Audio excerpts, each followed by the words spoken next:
Hijrah itu apa artinya? Berpindah tempat. Ustaz, apa hijrah? Ustaz. Berpindah tempat dari yang kebudayaannya buruk atau kebudayaan yang kurang baik menjadi kebudayaan yang baik.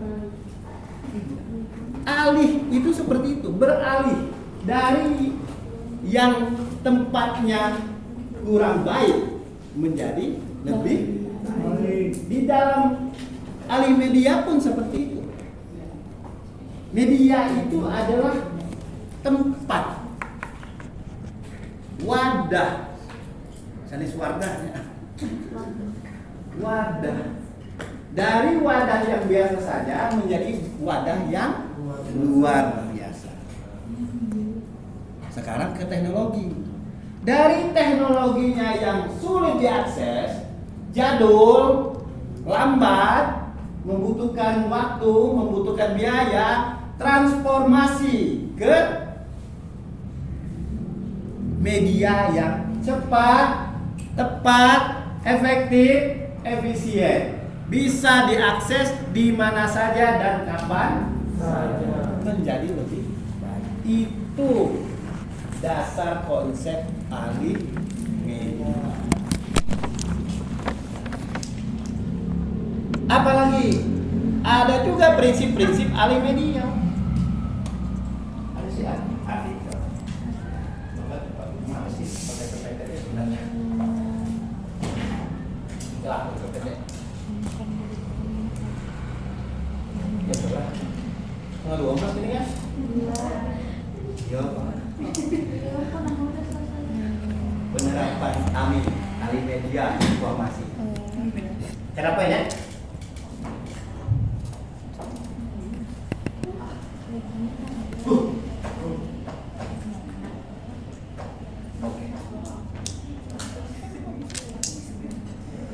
Nah, konsep dasar alih media. Alih media itu adalah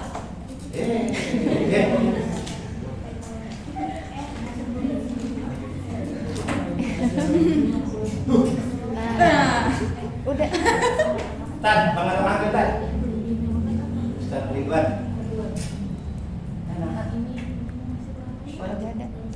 Tadi ada. Oh, tadi ada. Banyak. Hah? MN enggak tahu saya. Atau kita bubar aja?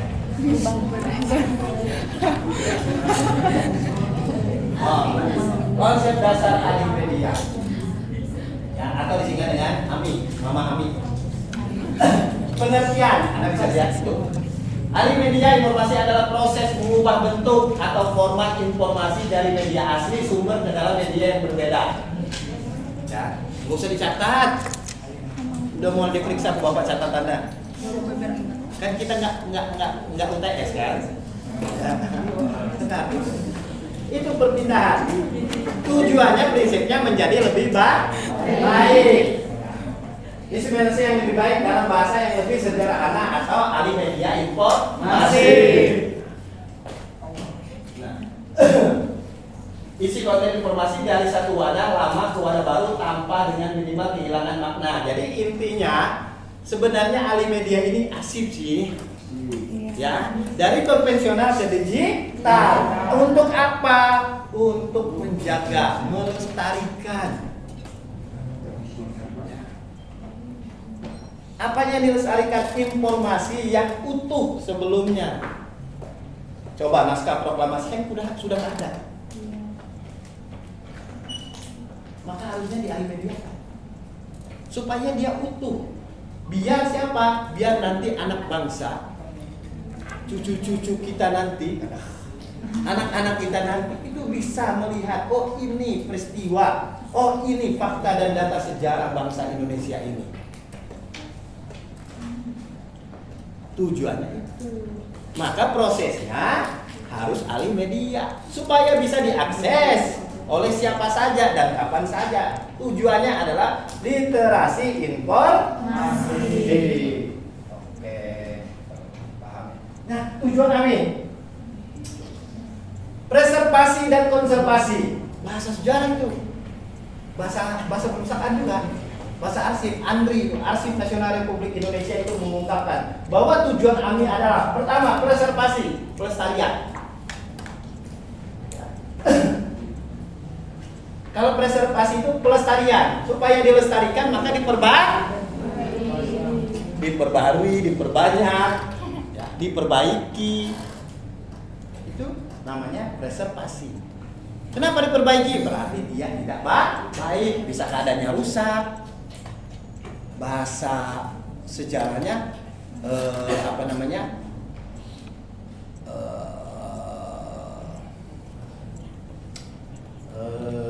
preservasi, konservasi dan lupa ngajar sejarah ya. Ayo gara-gara bahasa Indonesia ya itulah pokoknya menjadi lebih baik. Restorasi. Nah selanjutnya konservasi. Sudah dia baik, sudah dia dipelihara, sudah dia segala macam yang tadinya tidak baik menjadi baik, yang baik menjadi lebih baik. Lalu dikonservasi. Apa itu konservasi? Dipelihara supaya dia tidak kembali lagi menjadi tidak baik, kembali lagi menjadi rusak. Makanya dikonservasi. Anda pernah dengar konservasi lingkungan, konservasi budaya, menjaga. Maka biasanya ada aturan-aturan di dalam konservasi. Masuk. Ini tempat konservasi dilindungi oleh negara berdasarkan Undang-Undang BCB. Saya di BCL ya. BCB itu apa? Benda cagar budaya. Nomor sekian, tahun sekian. Siapa yang melanggar kena sanksi. Nah itu aturannya. Maka banyak aturan yang konservasi itu. Tidak boleh buang sampah sembarangan kalau di umum. Kalau di informasi digital, apa konservasinya? Dijaga sistem atau wadah medianya. Medianya apa? Dulu yang tadinya konvensional menjadi digital. Kan ini kan transformasi alih media itu kan yang tadinya analog, konvensional bisa jadi elektronik, digital. Yang tadinya digital bisa jadi digital lagi. Karena kenapa? Karena perubahan zaman. Nih yang tadinya warna nih kertas, anggap ya naik atau apa? Foto atau peta. Itu kan konvensional, analog. Lalu dialih mediakan menjadi elektronik, dipoto, di-scan apa macam menjadi JPEG segala macam. Itu kan jadi digital. Nah, digital ini bisa nanti dialih mediakan lagi menjadi digital lagi. Karena kenapa? Karena nyimpennya mungkin di disket, di compact disk, kan udah nggak terpakai. Karena zaman itu semakin lama semakin maju berkembang, maju. Maka berubah menjadi CD, maka berubah menjadi flash disk, maka berubah menjadi hard disk. Sistemnya itu off, bukan online. Kalau online kemana? Kita masuk ke www, World Wide Web. Itu database. Data Anda ada semua di sana kok. Itu kan alih media, integrasi. Kenapa kita rumit dulu waktu bikin KTP elektronik? Karena mengintegrasikan dari konvensional analog ke digital itu rumit, satu-satu direkam. Ya. Setelah itu tidak rumit lagi. Kenapa? Karena digital ke digital, tidak rumit. Ya.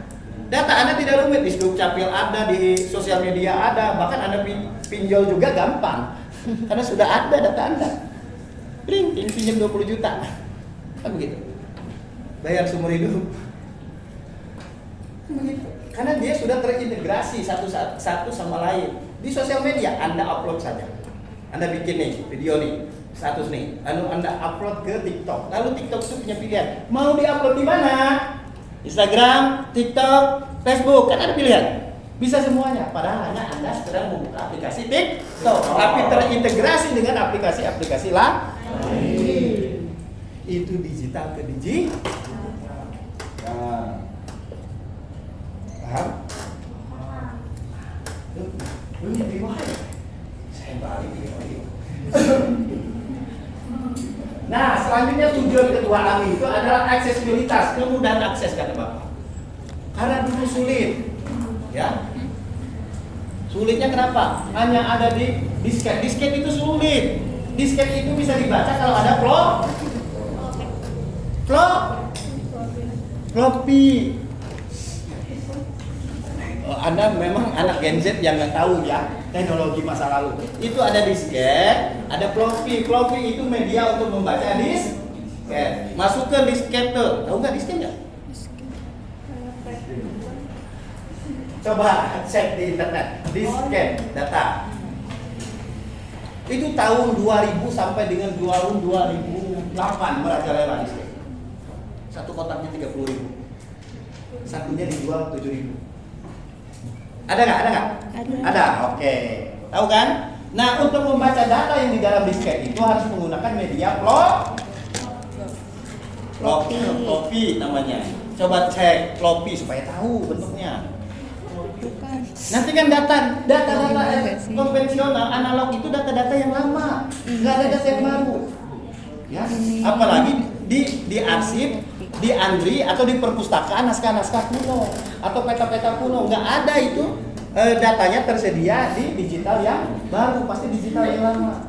Jadi Anda harus tahu, oh ini floppy, oh ini disket. Mana floppy? Ini bukan Pak. Ini disket. Nah ini tulis floppy-nya mana? Tapi di situnya floppy. Floppy disk. Ya floppy di media floppy. Oh ini media. Ini disket juga ini. Floppy komputer. Floppy komputer. Coba.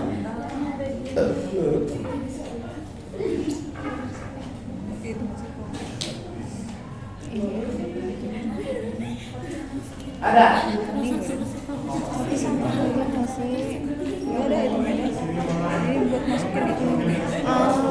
Kalau kayaknya udah ini ya, sudah diakses informasi, sudah dihapus informasinya, tapi masih ada.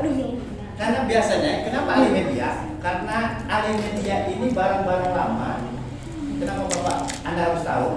Karena kalau sudah Alimedia itu barang lama itu menjadi media baru.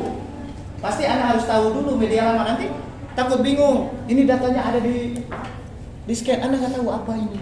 Gimana cara membukanya?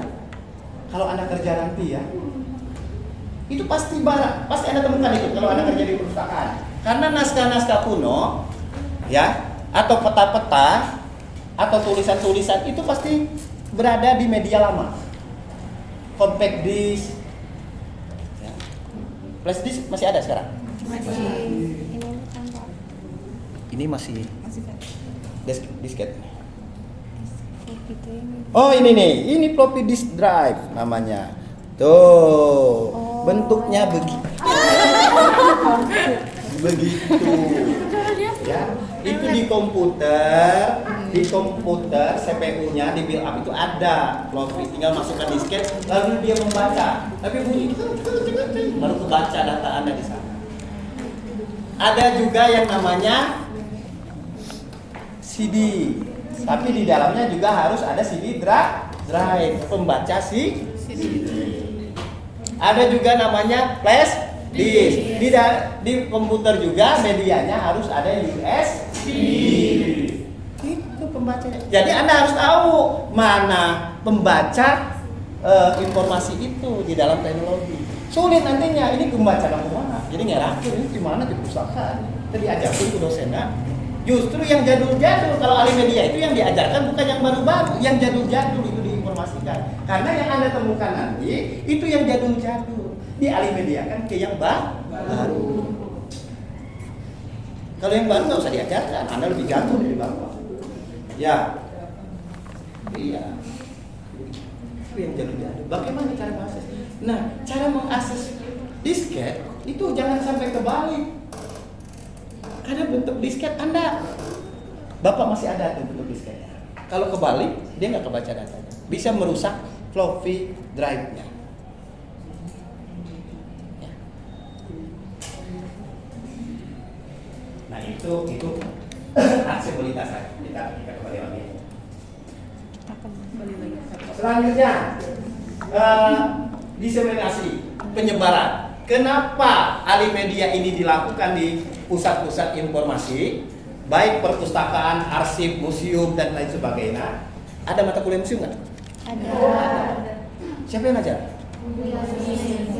Bu Yasmin itu home base-nya di SPI. Tapi di SPI itu Bapak yang ngajar museum. Lucu ya? Iya. Karena kenapa Bapak mengajar museum? Karena dibutuhkan untuk perpustakaan, nggak ada lagi yang ngajarnya. Maka kalau dalam museum siapa aja yang penting. Kalau di SPI itu Bapak yang ngajar museum. Dari tahun 2011 Bapak ngajar museum. Molotov museum. Ada sih yang satu-satunya buku museum itu hanya buku Bapak. Anda cari, kalau ketemu Bapak beli. Bukunya hanya Bapak museum. Nggak ada itu buku museum. Langka buku museum. Maka dosennya langka. Jurusannya hanya satu di UI. Nggak ada yang lain. Di Unpad nggak ada, ITB nggak ada, UPI nggak ada, hanya di UI. Nah sekarang ada yang terbit 2018, Pak Joko dari UI. Museum, museologi.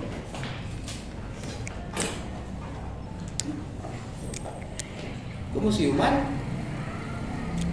pekerjaannya sama seperti perpustakaan. Hanya beda kalau perpustakaan itu menggunakan klasifikasi, ya, dengan angka 100 sampai 900. Kalau arsip itu menggunakan klasifikasi dengan 5 komponen, warna. Kalau warna, wilayah, kasus, case, nomor, dan apa lagi? Dan yang terakhir kalau museum itu menggunakan kelasnya. Ada numismatik, heraldika, grafikologi, ada art, teknologi, itu kelas-kelasnya. Ada 10 kelas di museum. Jadi kalau Anda masuk ke museum, tapi Anda harus paham. Karena biasanya pekerjaan seorang kurator itu anak pustakawan. Jadi kalau Anda nanti mengelamar, jangan hanya ke perpustakaan. Bisa ke Andri, Disposida, bisa juga ke museum. Makanya ada, diajarkan nggak klasifikasi museum?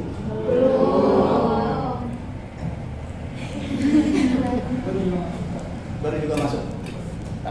Tapi kalau Bapak lihat di RPS-nya nggak ada klasifikasi museum itu. Ya Bapak share saja bahwa klasifikasi museum itu ada 10. Keramikologi, numismatik, heraldika. Apa itu Pak? Numismatik itu sadis numis kangkung ya. Numismatik itu alat tukar uang. Bisa uang, bisa juga alat tukar apa? Itu namanya numismatik. Heraldika itu apa? Prasasti. Itu heraldika. Grafikologi itu apa? Grafik. Ada humanora, ada filologi, kelasnya ada arkeologi, ada histori, ada teknologi, ada botani. Makanya ada museum botani, ada museum wayang, budaya, etnografi dan antropologi dan etnografi. Oke lah, kita nggak bahas. Tapi Alimedia itu ya dari kuno menjadi modern. Penyebarannya, tujuannya penyebarannya itu masif di dalam Alimedia itu supaya orang lain tahu, ya, masif penyebarannya. Jangan sampai penyebarannya lokal, tapi harus global dan masif. Masif itu bagaimana? Cepat diakses. Itu masif. Kalau pergerakan itu harus masif. Masif. Masif itu cepat, tepat, tangkap. Masif. Nah, itulah alasan kenapa di Alimedia kan, supaya orang menangkap informasi itu cepat dan menyeluruh. Jangan sebagian-sebagian, hanya di belahan ini, hanya di belahan ini, karena beda circle nggak bisa. Selanjutnya apa lagi? Efisiensi ruang. Tujuan AMI itu adalah untuk efisiensi ruang. Kalau dari konvensional ke digital atau analog ke digital. bukan gitu, analog ke digital, konvensional ke elektronik. Ya. Itu untuk efisiensi ruang. Tapi kalau digital ke digital lagi kan sama. Bahkan digital ke online tidak membutuhkan peralatan media. Kan sudah online, sudah masuk ke Google Drive, selesai. Hanya media besarnya saja, komputer dan akses internet. Aman tidak? Tidak, tapi kenapa negara harus menggunakan media offline dibanding media online? Padahal online itu tidak terbatas ruang dan waktu. Ruangnya besar, mau berapa gigabyte juga, terabyte juga, nggak bakal penuh. Tapi kenapa pemerintahan, administrasi negara tidak mau? Karena di situ bisa diakses oleh siapa. Yang penting itu boleh secara informasi umum itu di online kan. Menteri Pertahanan ada websitenya, yang umum itu di online kan. Tapi yang bersifat rahasia penting, ya, tidak menyebutkan berapa alat perang Indonesia, nggak disebutkan. Yang paling umum, tentara punya sekian juta, sekian ribu, pesawat terbang sekian ribu, kapal sekian ribu. Tapi aslinya itu di data yang offline, yang punya media. Ya kalau tahu mah orang lain menyerang Indonesia gampang. Tuh kapalnya banyak, pusatnya di Surabaya, tembak, itu udah selesai, langsung. Maka dirahasiakan kalau militer. Maka lebih banyak administrasi itu di sistemnya, medianya dibuka online tapi offline, tapi digital bentuknya. Itu efisiensi ruang. Selanjutnya pemanfaatan teknologi AI. Apa tujuan AMI itu? Untuk mentransformasikan informasi analog tadi ke informasi AI. Contoh, Anda bikin video di AI, Soekarno ngomong seperti suara Soekarno, wajah Soekarno, muka jalan itu kan seperti Soekarno. Karena kenapa? Karena data konvensional foto dipindahkan ke AI, maka AI itu menggerakkan foto itu. Coba kalau tidak ada data dasarnya, jadi Soekarno bisa gambar bapak nantinya. Kan begitu. Ya, sehingga AI itu bisa menghidupkan apa? Data-data sejarah dulu. Nah, tinggal Anda yang sudah meninggal, tahu bisa berpelukan, seperti hidup, seperti ada videonya. Padahal tinggal hanya fotonya. Itu tugas dari mengalihkan konvensional atau analogi ke digital, itu salah satunya. Oke, sampai sini ada pertanyaan? Tidak ada ya? Tidak ada ya? Oke, cukup. Waktunya sudah masih lama kita, setengah jam dulu. Lanjut ya. Selanjutnya konsep pasar kami. Ya udah, kita mau beres.